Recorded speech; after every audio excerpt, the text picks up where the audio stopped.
chanterons le temps des cerises et gai rossignol et merle moqueur seront tous en fête. Les belles auront la folie en tête et les amoureux du soleil au cœur. 경제 전문 심층 팟캐스트 이렇다. 네, 오늘 첫 방송입니다. 먼저 소개를 드리면요. 저는 진행을 맡은 숭이라고 합니다. 지금은 실업 상태인 전직 약장수입니다. 네, 그러면 오늘 같이 진행하실 분들이 세 분 나와 계세요. 각자 소개를 부탁드릴까요? 네, 전직 영어쌤 차니쌤입니다. 예, 경제학이 아니라 경제를 연구하는 유승경입니다. 유프로페셔널, 유프로로 불러주십시오. 네, 전 말하기 좋아하고 참견 잘하는 슈퍼바이저입니다. 네, 모두 반갑습니다. 네, 우리 팟빵은 경제 전문 심층 팟캐스트를 지향하고 있는데요. 찬이쌤, 우리 팟빵이 어떤 의미가 있을까요? 네, 보통 우리나라에서 사회 문제를 다루는 팟캐스트가 주로 정치를 다루잖아요. 네, 그렇죠. 네, 아시다시피 우리 삶을 지배한다고나 할까 관통한다고나 할까 그건 경제잖아요. 매일 신문 방송 인터넷에서 경제 관련 뉴스가 쏟아져 나오는데요. 이런 우리 삶에 결정적인 영향을 미치는 이런 경제 사건들을 일반인 혼자서 이해하기는 매우 어렵습니다. 그래서 우리가 본격적인 경제 전문 팟캐스트를 시작하려는 거고요. 그것도 심층적으로 파고드는 고품격 방송을 지향합니다. 네, 저도 정말 기대가 됩니다. 오늘 첫 방송 어떤 주제를 다룰까 이제 저도 좀 생각을 많이 해봤어요.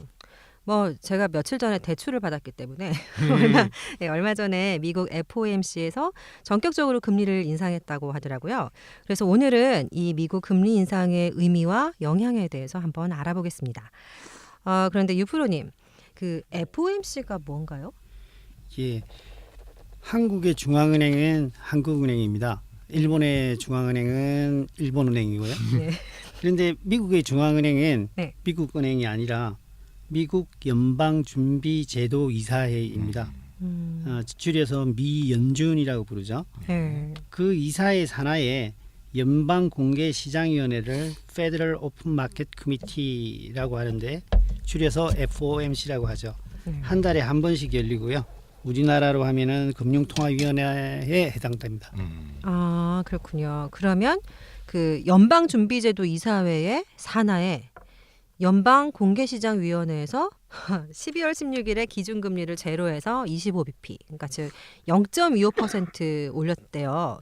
근데 이게 9년 반 만에 금리를 인상한 거라고 하더라고요. 근데 이게 왜 올린 건가요? 예, FOMC가 기준금리를 0.25% 올렸는데 9년 반 만에 금리 인상이고요. 네. 그리고 7년 만에 제로 금리에서 벗어난 것입니다. 우리가 오히려 관심 있게 봐야 되는 것은 7년 만에 제로 금리에서 벗어났다는 점이죠. 이번 금리 인상을 이해하려면 통화 정책의 기본 원리를 이해할 필요가 있는데요. 네. 아주 간단합니다. 전통적인 금리 정책은 네. 경제가 침체하면 금리를 내려서 경기를 부양하고 경제가 과열되면 금리를 높여서 경기를 진정시키는 것입니다. 경제학 교과서에 나오는 얘기죠. 예. 예, 그러니까 미국 경제는 9년 전에 점차 안 좋아지기 시작했다라는 거죠. 네. 그래서 금리를 내리기 시작해서 7년 전에 제로 금리로까지 내렸던 건데 그때 무슨 일이 있었나 하면은 미국의 4대 투자은행 중에 하나인 리만 브라더스가 파산을 했습니다. 그래서 2008년 글로벌 금융위기가 시작되었죠. 경기가 급격히 추락하고 신용이 위축되자 기준금리를 제로까지 낮추었던 거죠. 그러면 이번에 금리 인상을 하게 된 것은 미국 경기가 어느 정도 살아나고 있다는 판단에 따른 것입니다. 그런데 여기서 통화정책에 있어서 제로금리의 특별한 의미를 파악하는 것이 중요합니다. 뭔가 하면 제로금리에서는 더 이상 금리를 낮출 수가 없습니다.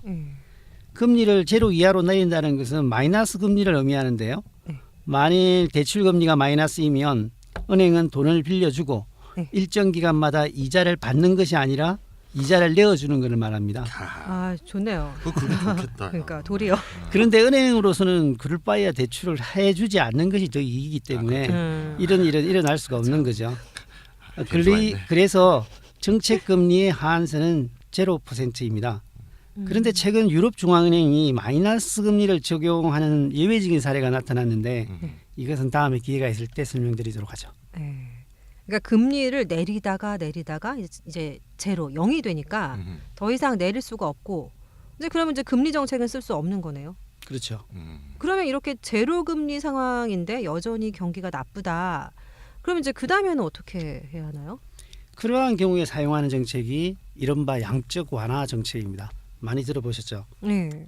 기준금리가 제로라 하더라도 시중금리는 채권의 장단기 여부나 위험도에 따라서 제로보다는 높게 됩니다. 그래서 시중금리를 더 내릴 필요가 있지만 제로 이하로는 내릴 수 없기 때문에 중앙은행이 시중금리의 채권을 직접 사들여서 시장금리를 내리면서 시장의 자금을 추가적으로 제공하는 것을 양적 완화라고 합니다.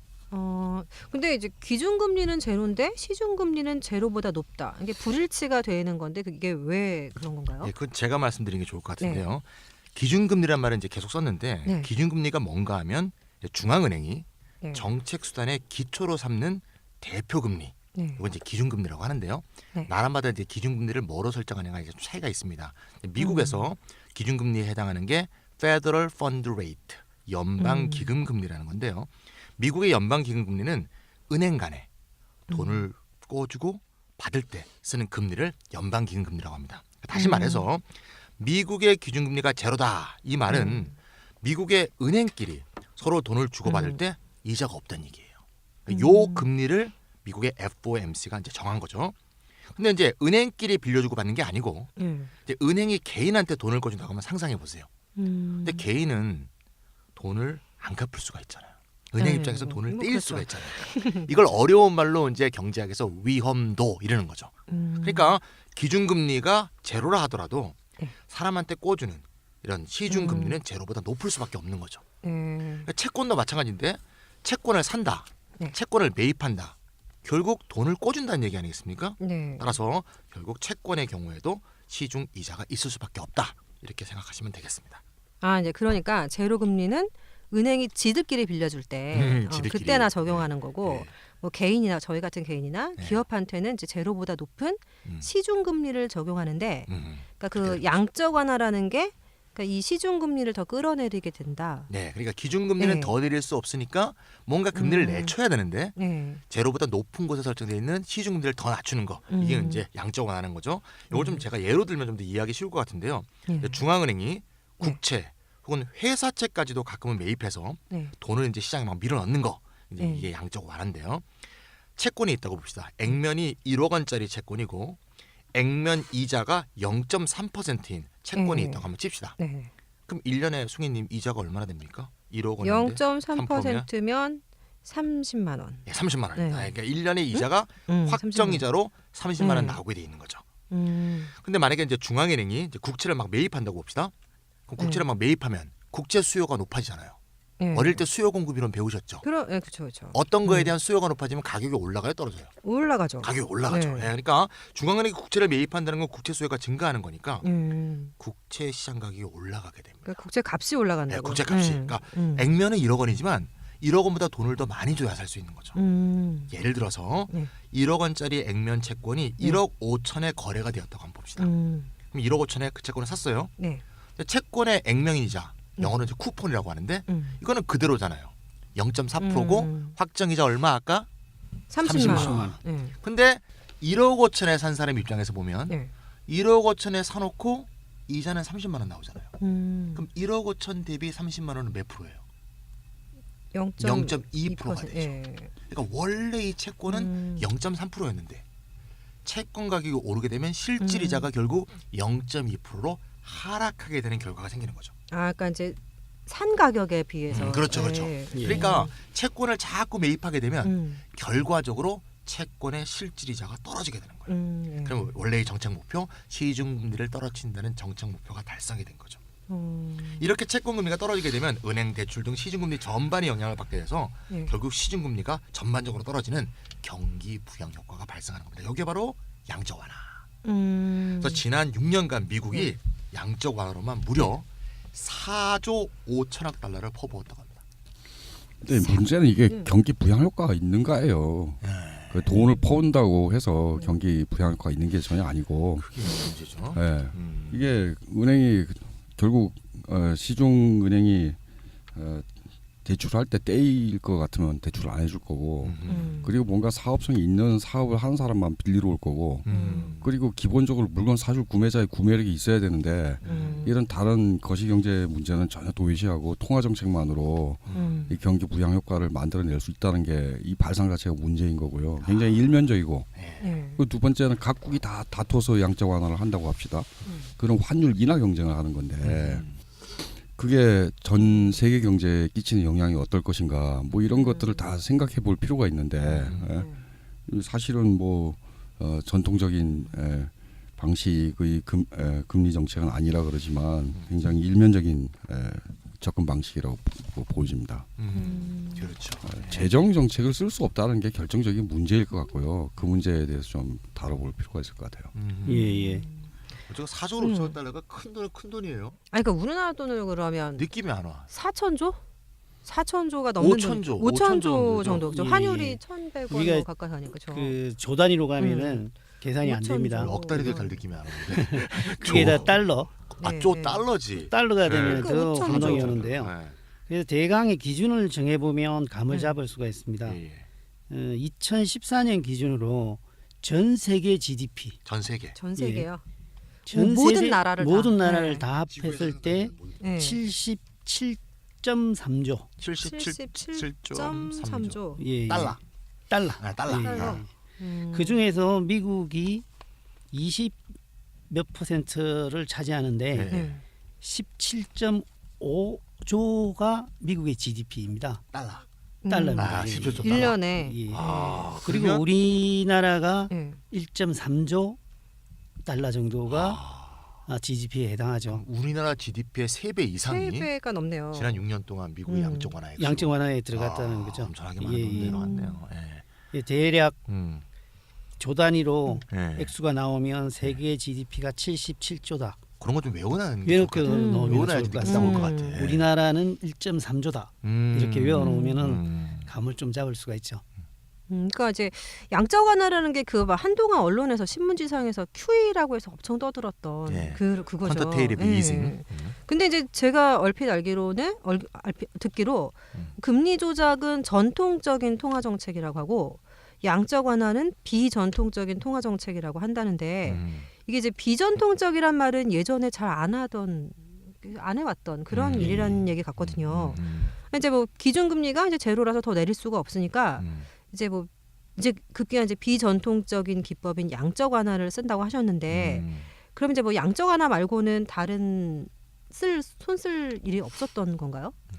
아까 조금 전에 슈퍼바이저님이 말씀하셨는데요. 예. 재정 정책을 쓸 수 없는 상황이라는 것. 그것이 재정 정책이 뭐예요, 그러니까? 우리가 보통 정부 이때 정부라고 했을 때는 중앙은행을 포함하는 건데요.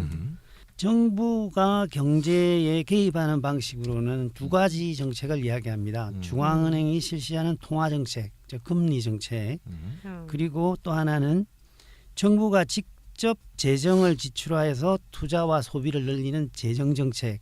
이 두 개로 나눌 수가 4대강 있습니다. 지출 이런 게 결국 재정정책이죠. 네, 그렇죠. 그렇죠. 잘했다고 말할 수는 없지만 어쨌건 그런 거네요. 예. 근데 이게 좀 문제가 있다는 거 아니에요? 예. 제로 금리까지 내려왔을 때 만일 재정 정책을 쓸 수 있다고 한다면 재정 정책을 쓰는 것이 훨씬 효과적입니다. 그렇죠. 그런데 미국 정부는 그것을 추진하는 데에는 정치적으로 법적으로 큰 제약을 받고 있습니다. 미국은 원래 군사비 지출 때문에 정부 부채가 상당히 많았단 말이죠. 그런데 지난 금융위기 시에 부실에 빠진 은행을 구제하는데 막대한 재정을 지출해서 지금 연방정부의 부채가 GDP 대비 100% 수준에 달합니다. 그럼 얼마쯤 될까요? 아까 미국 아까 17조 달러라고 그랬죠. 예, 네. 지금 현재 연방정부 부채가 17조 달러, 18조 오. 달러 정도 되는 수준입니다. 그러니까 생산한 것만큼 빚을 졌다는 그렇죠. 거네요. 1년 생산하는 것만큼 거지. 빚을 져 있다는 거죠. 그러게요. 그래서 미국 의회는 법적으로 이런 일을 막기 위해서 국가 부채 상한선을 정해두고 있습니다. 데트 셀링이라 그러죠. 예. 근데 미국의 경우 재정 적자가 계속 누적돼 왔기 때문에 자주 국가 부채 법적 상한선에 부딪혔거든요. 아, 그래서 정부와 의회, 민주당과 공화당이 부채 한도 상향 조정을 두고 자주 대립을 빚어왔습니다. 그러니까 뭐 빚을 더 쓰게 해달라, 쓰게 못한다, 뭐 해달라죠. 이렇게요. 아, 이제까지 상한선 조정을 100여 차례 했습니다. 아이고 100여 차례. 예. 참 심각하네요. 그런데 부채가 상한선에 도달하면은 상한선을 조정하지 않은 상태에서 상한선에 도달하면 국가 예산 자동 감축이라는 것이 작동하게 됩니다. 이 신문에서 시퀘스터라고 했던 것인데요. 그렇게 되면은 정부는 더 이상 지출을 할 수가 없어서 연방 정부가 상당 기간 폐쇄되는 정부가 폐쇄되는 일이 일어나기도 하죠. 이걸 셧다운이라고 합니다. 저번에 신문에 보니까 이 연방 경찰들이 그 주유소에 석유 들어갔다가 석유를 못 넣었다는데 이게 그런 상황이죠 이게. 그렇죠. 법인카드 승인이 떨어지지 않는 거죠. 참. 예. 월급도 카드 이거 못 받고. 받습니다. 그렇죠. 네. 한도가 뭐, 없습니다. 재정의 우선순위에 따라서 먼저 감축되는 부분이 있습니다. 음. 근데 임금은 좀 뒤겠죠 아무래도. 예. 그래서 재정 정책을 쓰는 데는 많은 정치적 법적 제약이 존재하고 그렇군요. 그리고 금리는 제로까지 내렸는데도 시중금리는 제로가 아니고 그렇기 때문에 직접적으로 채권을 사들이는 비전통적인 방법인 양적 완화를 실시한 거죠. 아 갑자기. 근데 너무- 지금은 네. 일본도 이걸 실시하고 있고 유럽도 실시하고 있습니다. 너무 많은 개념들이 들어와서 한번 정리를 정리해 한번 주세요. 해보면, 네. 네. 그러니까 이제 10년 전에 경기가 너무 안 좋아서 그 이제 늘 하던 대로 전통적인 방법인 금리 정책을 썼는데 내리다 제로까지 내려도 뭐 별로 시원찮고 더 이상 내릴 금리도 없고 쓸 정책도 없고 그래서 이제 양적 완화를 했다. 그렇죠. 네. 근데 이제 이번에 금리를 올렸다고 그랬어요. 그럼 뭐 양적 완화는 어떻게 된 거예요? 뭐 성공해서 뭐 된 건가요?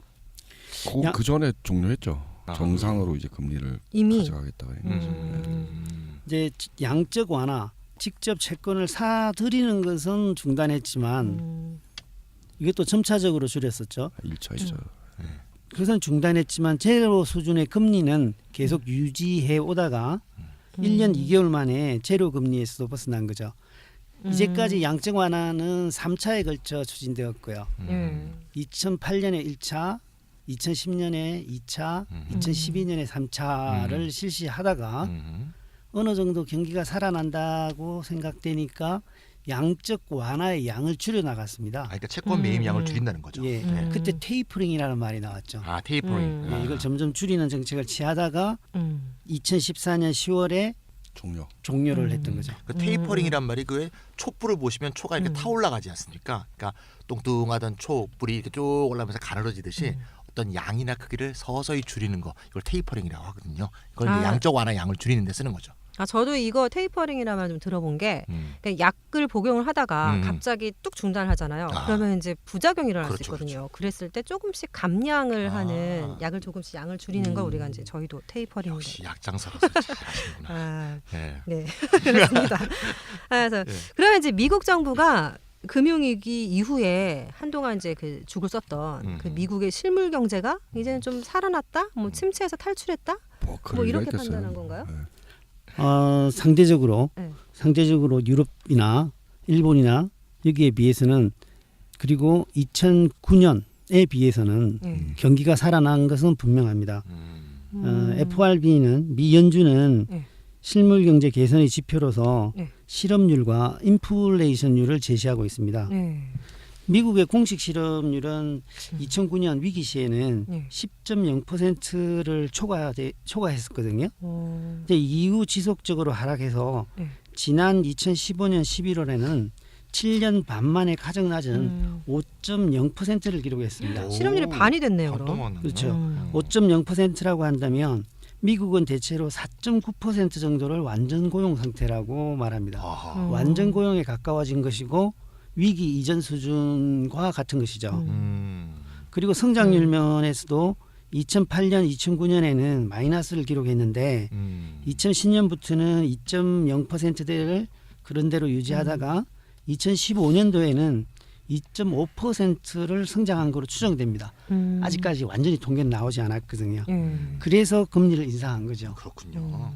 그러니까 이제 금리 인상을 결정하는 근거로 이용을 이제 끌어다 쓴 게 실업률과 그리고 이제 인플레이션율이라면 이게 사람들이 일자리를 막 구해서 그래서 이제 월급을 받고 월급 받아서 돈을 쓰고 그러다 보니까 돈이 돌아서 이제 물가도 오르고 그랬다는 판단을 한 거잖아요. 예. 근데 사실 별로 그렇게 보이지 않아요. 이렇게 그런 판단이 과연 적절했다고 생각을 할 수 공식 있을까요? 통계를 믿지 않는 게 지금 의심병이 생활인의 의심이 직감이야. 많아서 생활의 직감. 의심이. 예. 이 공식 실업률이 5.0%까지 내려왔다는 것을 어떻게 해석할 것인가를 두고 사실 논쟁이 많습니다. 미국은 그 실업률을 6개의 종류로 나누어서 발표하고 있습니다. 이거는 우리가 좀 배워야 할 점인데요. 근데 그 공식 실업률은 그 중에 하나인 U3라는 건데요.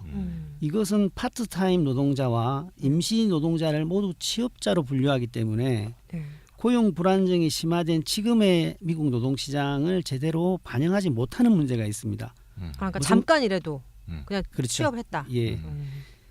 위기 이전과 똑같이 5% 수준이라도 위기 이전에는 정규직이 많았다고 한다면은 지금 현재는 5% 수준이지만 취업자 중에 파트타임 노동자가 많다라는 거죠.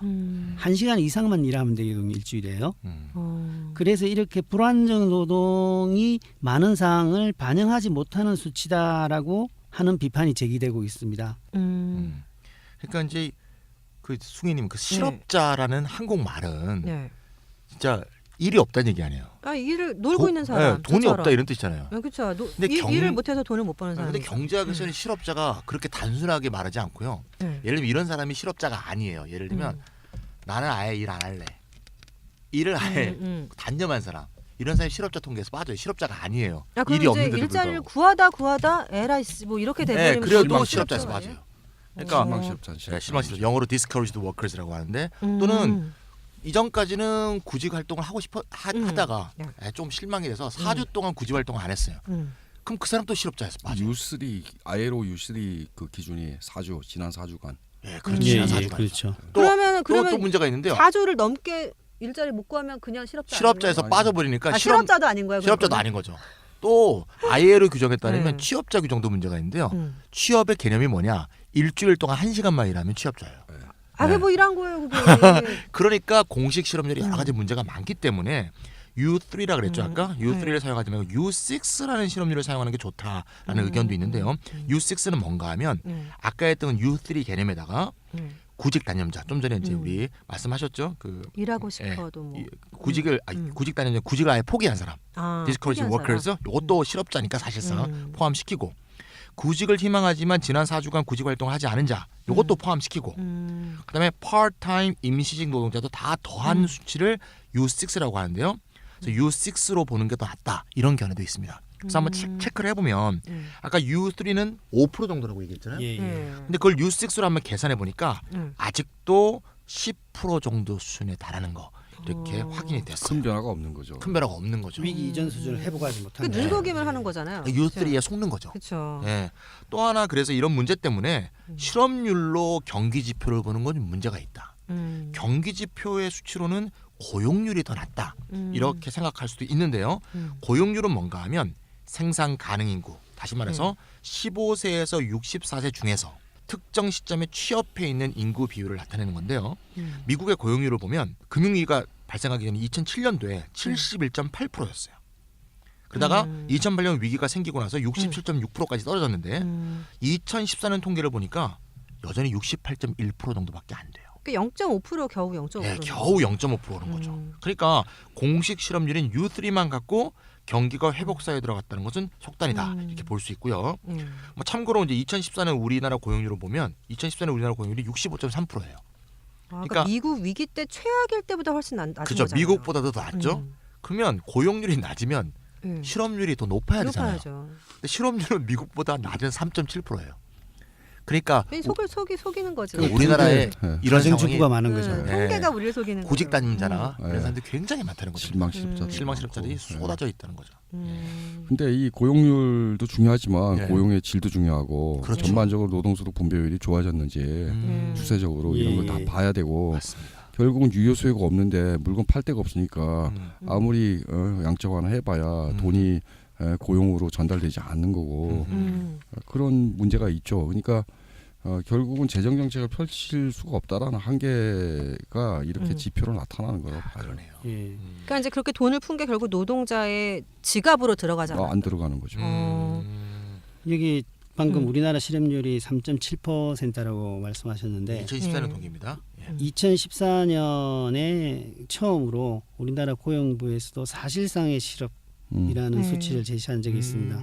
그게 10%가 넘었거든요. 정확한 수치를 기억을 못 하겠는데 다음에 한번 찾아서 네. 말씀드리도록 하겠습니다. 음. 근데 또 하나가 있습니다. 네. 왜 이제 경기가 살아났다고 보기가 힘든가 하는 음. 점에서 인플레이션이 일어나지 않고 있다는 점인데요. 아, 현재 미국의 인플레이션율은 1.3%입니다.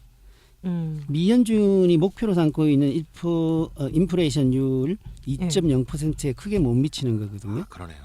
고용이 완전 고용에 가깝게 되고 경기가 살아났다면은 예. 물가 상승 압력이 나타나야 하는데 그렇지 않단 말이죠.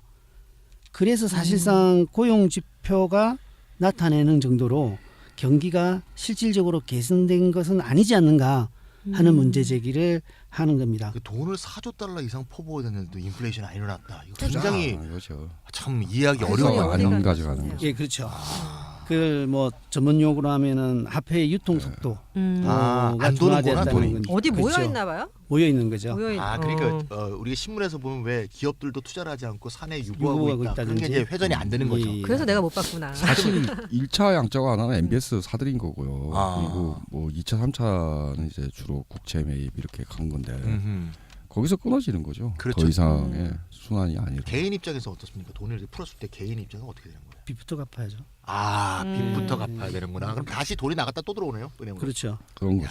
그 거기서 왔다 갔다 하는 한 바퀴 거네요. 도네. 돈이? 그래서 네. 아직까지 이제 인플레이션이 나타나지 않는 걸 보고 돈이 풀려도 빌려가지를 않고 돈이 생겨도 투자하지 않거나 소비할 여건이 못 되는 그런 상황이 미국에서 지속되고 있다라는 추론도 가능한 거죠.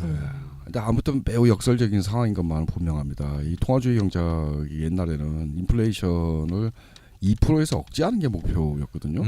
이제는 인플레이션을 2%로 만드는 게 목표예요. 만드는 게 목적입니다. 아베노믹스 같은 경우도 대표적인데 2% 목표. 무제한적인 채권 매입을 해라. 인플레이션을 2%까지 올리기 위해서 이렇게 돼 있어요. 유럽 중앙은행도 2%가 목표선이고요. 미국은 2%를 목표로 잡았는데 지금 안 되는 거 아니야? 1.3%인 거고. 아주 이 세계 경제 위기의 역설적인 상황이 여기서 드러난다고 봅니다. 그러니까 오랫동안 인플레이션에 시달려온 우리 국민 입장에서 볼 때는 그렇죠. 참 이해가 안 가는 인플레이션 상황인데 별로 안 좋은 거라는. 인플레이션보다 디플레이션이 더 안 좋아서 그런 거죠. 지금 안 한국도 좋은 그렇게 가고 그렇게 있잖아요. 가고 있는 거죠 지금. 예. 참. 그러니까 이제 결국은 그러면 이제 경기 회복이 확실치 않은 거잖아요, 그렇죠? 그렇다고 모르겠다. 볼수 예. 있죠. 그럼 이제 그러면 어떻게 보면 금리 인상이 성급했던 게 아닌가 하는 얘기로 흘러가는 것 같은데, 그럼 이제 금리 인상을 덥석 해놨잖아요. 예. 예, 해놓고 그러면 이 다음에 이제 미칠 파급 효과는 어떻게 될까요? 사실 제로 금리에서 벗어났다라는 것은 예. 이제 정상적인 금리 정책을 사용할 수 있게 되었다는 말이기 때문에 다 반겨야 되는 거거든요. 그렇죠. 이게 이른바 출구 전략이 하는 거죠. 음. 위기 상황에서 나왔다는 그 음. 표현이 되어야 되는데 네. 사실 우려가 더 큽니다. 그래서 금리 정책이 미칠 파장에 대해서 여러 가지 분석을 하고 있는데요. 네. 거기서 대표적인 것을 골라서 말씀을 드리면 일단 미국 내부적인 것과 대외적인 세계 경제에 미치는 영향을 나눌 수가 있는데요. 네. 미국 내부적으로는 미국 측 입장에서는 금리 인상은 달러 강세를 가져올 수가 있습니다. 그렇겠죠. 이 아까 양적 완화 정책은 지금 유럽과 일본, 영국 모두 다 실시하고 있거든요. 그렇죠. 모두 다 제로 금리 상태에서 시장에 채권을 매입하고 있습니다. 그러니까 돈을 풀고 있다라는 거죠. 그렇죠. 그런데 지금 미국은 양적 완화를 중단했고 그리고 금리까지 인상했습니다.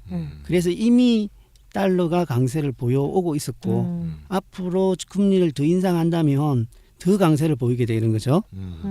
그리고 중국은 양적 완화를 취하고 있는 것은 아니지만 수출이 급감하자 지난 여름에 위안화 평가 절하 조치, 위안화 약세를 유도하는 정책을 펴기도 했습니다. 위안화가 평가절하되면 달러는 더 강세가 되겠죠. 더 강세가 되는 거죠. 그렇게 되면은 미국 상품의 수출 경쟁력, 수출 가격 경쟁력이 떨어지게 돼서 수출이 타격을 입게 되는데요. 근데 오바마 정부는 수출을 경제성장 동력으로 삼는다는 방침이 있었잖아요. 예, 재산업화와 수출을 경제성장의 동력으로 삼는다고 했는데 그 부분이 큰 타격을 받게 되는 거죠. 그렇겠네요. 그래서 달러 강세가 미국의 경기 침체를 다시 가져오는 요인이 되지 않겠나 하는 우려가 있는 거고요. 그렇군요. 이걸 또 기업 차원에서 본다면은 미국의 초국적 기업에게도 큰 손해를 보게 합니다. 네. 이제 미국의 기업들은 여러 나라에서 사업을 벌이고 있는데 그 나라 현지의 통화로 돈을 벌어들입니다. 그렇죠. 예컨대 중국에서 영업을 하고 있는 미국 기업이 있다고 할 때 위안화로 수익을 올려서 이것을 달러로 환산해서 가지고 오게 되거든요. 과실 송금을 그렇게 하게 되죠. 그런데 달러가 강하게 되면 달러 단위로 봤을 때 그 액수가 줄어들게 됩니다. 아, 그러네요. 예, 그렇게 되면은 미국 기업의 수익성이 악화돼서 미국 경제 전체적으로 경제가 침체되는 하나의 원인이 될 수 있다라는 거죠. 예, 다음으로 대외적인 건데요. 우리가 더 관심을 가져야 되는 부분이죠.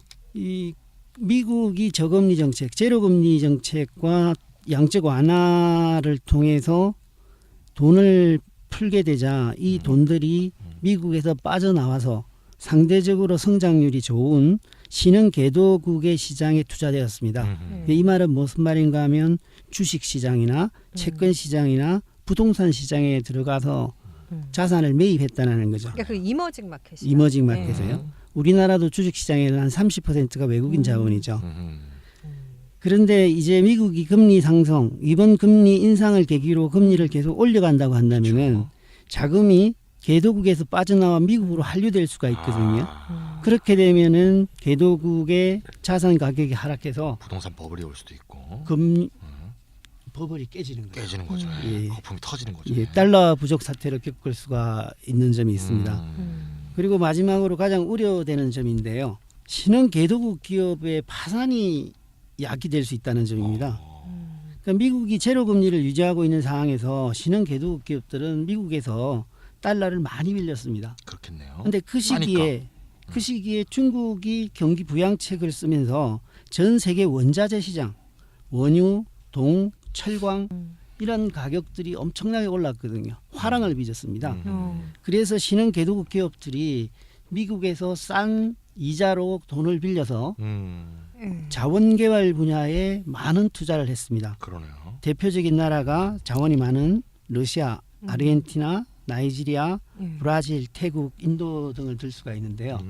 그런데 지금 현재는 중국의 경기가 둔화되면서 원유를 비롯해서 철광, 니켈, 동 가격이 뚝 떨어지고 있습니다. 그렇죠. 예를 들어 보면 국제 유가는 2011년, 12년에는 100%를 상회했거든요. 100달러.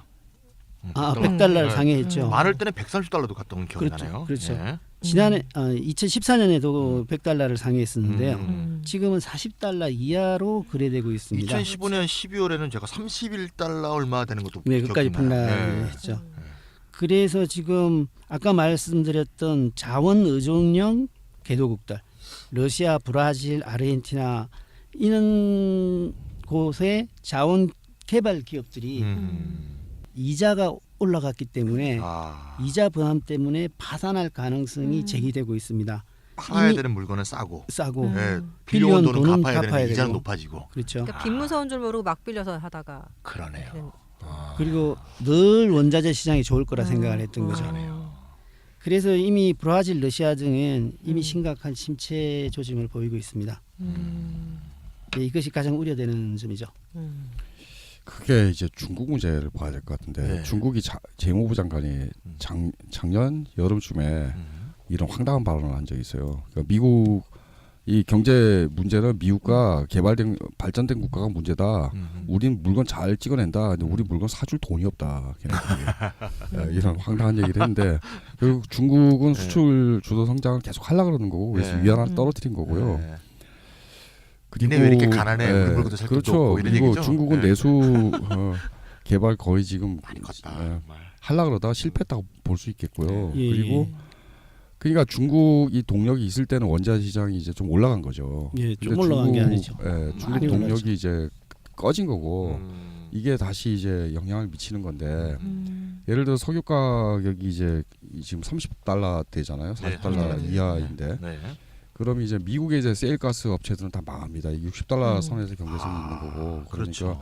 결국은 이제 오펙 산유국들만 그 중에서 가장 석유 뽑아 올리는데 돈이 별로 안 드는 사우디만 이렇게 살아남는 건데 그냥 꼽으면 나오는. 그렇죠. 그렇죠. 이게 좀 치킨 게임이죠. 치킨 게임인데 그럼 사우디는 그럼 괜찮으냐? 이게 또 그렇지가 않아요. 네. $30 선이면 사우디도 굉장히 문제가 있는 겁니다. 제가 좀 찾아보니까 사우디가 이게 석유 가격이 떨어져가지고 지난해 비교해서 유가 30% 떨어졌으니까요. 이 재정 적자가 어마어마하게 누적이 됐어요. 30%대로 떨어졌죠. 30 그렇죠. 퍼센트 수준으로. 수준으로. 예, 예. 그러니까 60 몇 퍼센트가 그렇죠. 떨어진 거죠. 그렇죠. 1년 3분의 1 대비로 토막 난 거예요. 예, 그렇죠. 3분의 1 예, 예. 토막이 난 건데 참.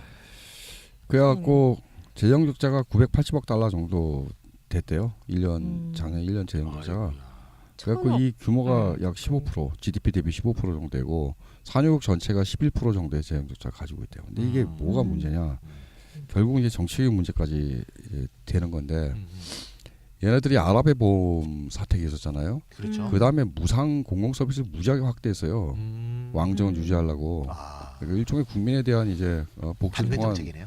당근 정책을 한 건데. 극은선화라도 막 돈 주고 막. 그렇죠. 근데 그랬다고 이걸 할 하더라고요. 수가 없게 된 겁니다. 그러네요. 이걸 할 수가 없으면 이게 어떻게 해야 돼요? 이게 좀 약간의 억압 정책을 펴야 되고 그러네요. 이번에 시아파 그 이맘 공개 처형한 것도 그렇죠. 사실은 그런 내부 단속형이라고 볼 수가 있고요. 근데 뭐 이건 이제 그 나라의 내부 정정 불안 문제일 텐데 꼭 그것만이 아니라 세계 경제에 대해서 이제 이 영향을 끼치는 연쇄작용을 보면요.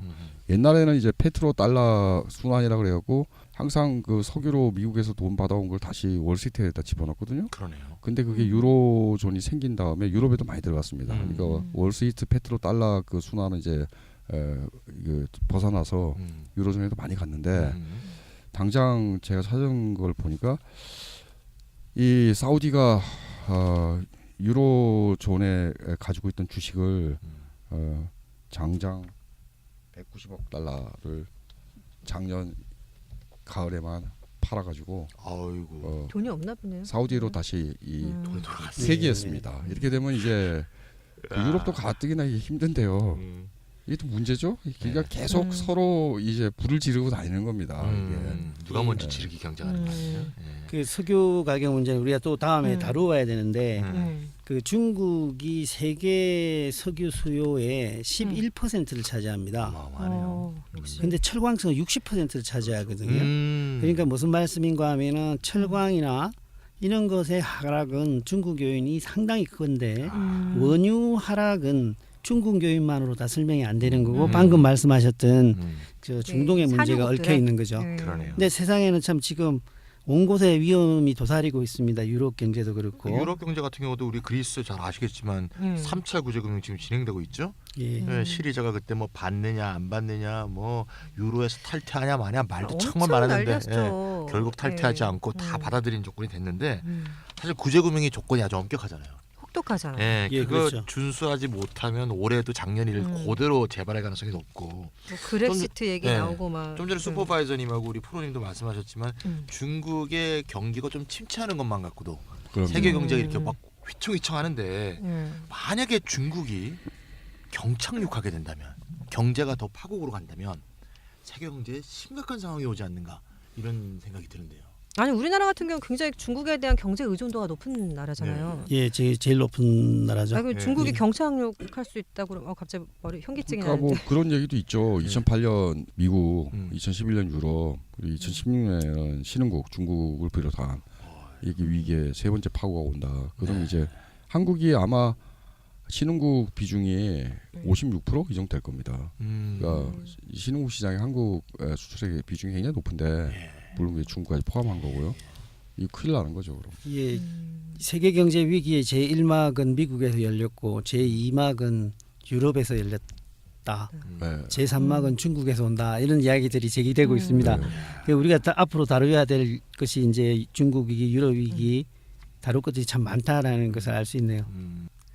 그럼 뭐 다음에 우리 2회 때 예. 중국의 경착륙에 대해서 좀 얘기해 보는 게 어떨까요? 예, 그게 지금 한참 신문지상에서도 중국에 대한 우려들이 많이 제기되고 있는데요.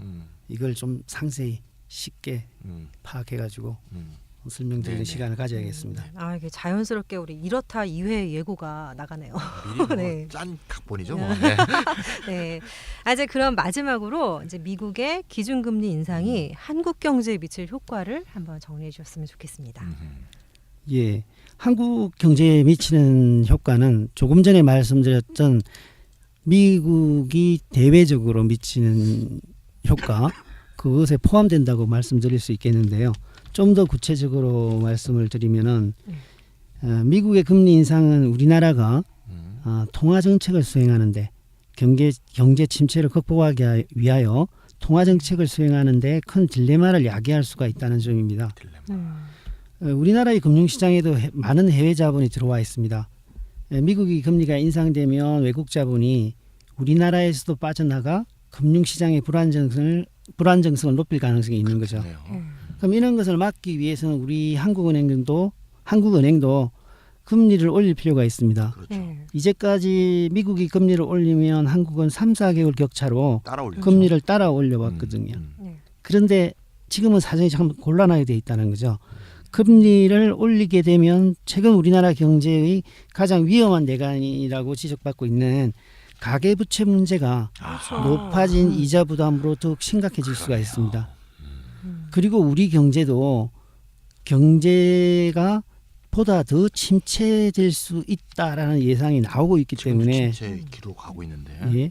그런 상황에서 금리를 올릴 시점은 아닌 거죠. 이와 같이 향후 미연준이 금리 정책을 지금과 같이 금리 인상 쪽으로 계속 추진하게 된다면은 한국 경제는 상당히 곤란한 상황에 직면할 수도 있다. 네. 말씀드릴 수 있을 지금 것 이제 같습니다. 0.2% 올렸는데 또 올리게 되면 그 계속 따라가야 되는지 말아야 되는지 하는 문제가 그렇죠. 발생하게 그렇죠. 돼요. 안 올리면 일단 네. 해외 자금이 나갈 거고 다 나가죠. 올리면은 가계부채 폭탄이 터질 거고 결국 이제 딜레마인데 뭐, 뭐 오싹합니다. 예, 네. 안 올리는 게 낫겠죠. 그냥 동결 계속 이제 그럼 미국은 그럼 어떻게 할 것 같나요? 예상 말고. 예, 지금 미연준도 이번에 발표할 때 금리의 추가적인 인상에 대해서는 점진적일 것이고 신중할 것이라고 이야기했거든요.